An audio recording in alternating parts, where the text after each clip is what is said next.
புனித அந்தோணியாரை நோக்கிய நவநாள் ஜெபம். 1231 ஆண்டு ஜூன் மாதம் 13ஆம் நாள் செவ்வாய்க்கிழமையன்று புனித அந்தோணியாரின் உடல் புதைக்கப்பட்டது. அன்று முதல் செவ்வாய் புனித அந்தோணியாரின் நாளாக வழக்கில் வந்தது. 9 நாட்கள் அவரிடம் வேண்டுதல் செலுத்தும் வழக்கமும் உண்டு. இந்த ஜெபத்தை 2 வழிபாடுகளிலும் பயன்படுத்தலாம். புனித அந்தோணியாரே, புதுமை வள்ளலே, உம் அன்பையும் வல்லமையும் கோடிக்கணக்கான மக்களுக்கு நீர் அளித்து வரும் ஆதரவையும் உணர்ந்தவர்களாக உம் திருவடி வந்து நிற்கிறோம்.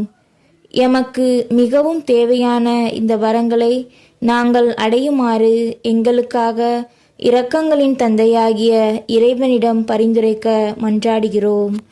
தேவையான வரங்களை மௌனமாக கூறவும். புனித பிரான்சிஸின் உண்மையான சீடரே, இறைவனுக்காகவும் சகோதர சகோதரிகளுக்காகவும் நீர் அயராது உழைத்து வாழ்ந்ததை நாங்கள் பின்பற்ற விரும்புகிறோம். எங்களை அன்பு செய்வது போல பிறரையும் அன்பு செய்யவும், விண்ணுலக தந்தையை உள்ளன்போடு அன்பு செய்யவும் எம் இதயத்தில் அன்பு தீயை மூட்டியருளும்.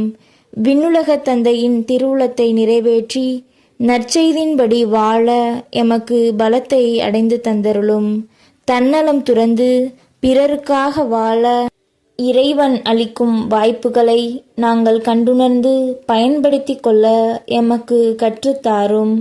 திருமுழுக்கிலே நாங்கள் அளித்த வாக்குறுதிகளை காத்து எங்கள் சிந்தனையாலும் சொல்லாலும் செயலாலும் இயேசுவுக்கு சாட்சியராய் வாழ்ந்திட எமக்காக மன்றாடும். அன்புள்ள ஆண்டவரே, புனித அந்தோணியாரை மகிமைப்படுத்தும் எங்கள் ஜெபங்களை தயை கூர்ந்து ஏற்றருள வேண்டுமென எங்கள் ஆண்டவராகிய கிறிஸ்துவின் வழியாக மன்றாடுகிறோம். ஆமேன்.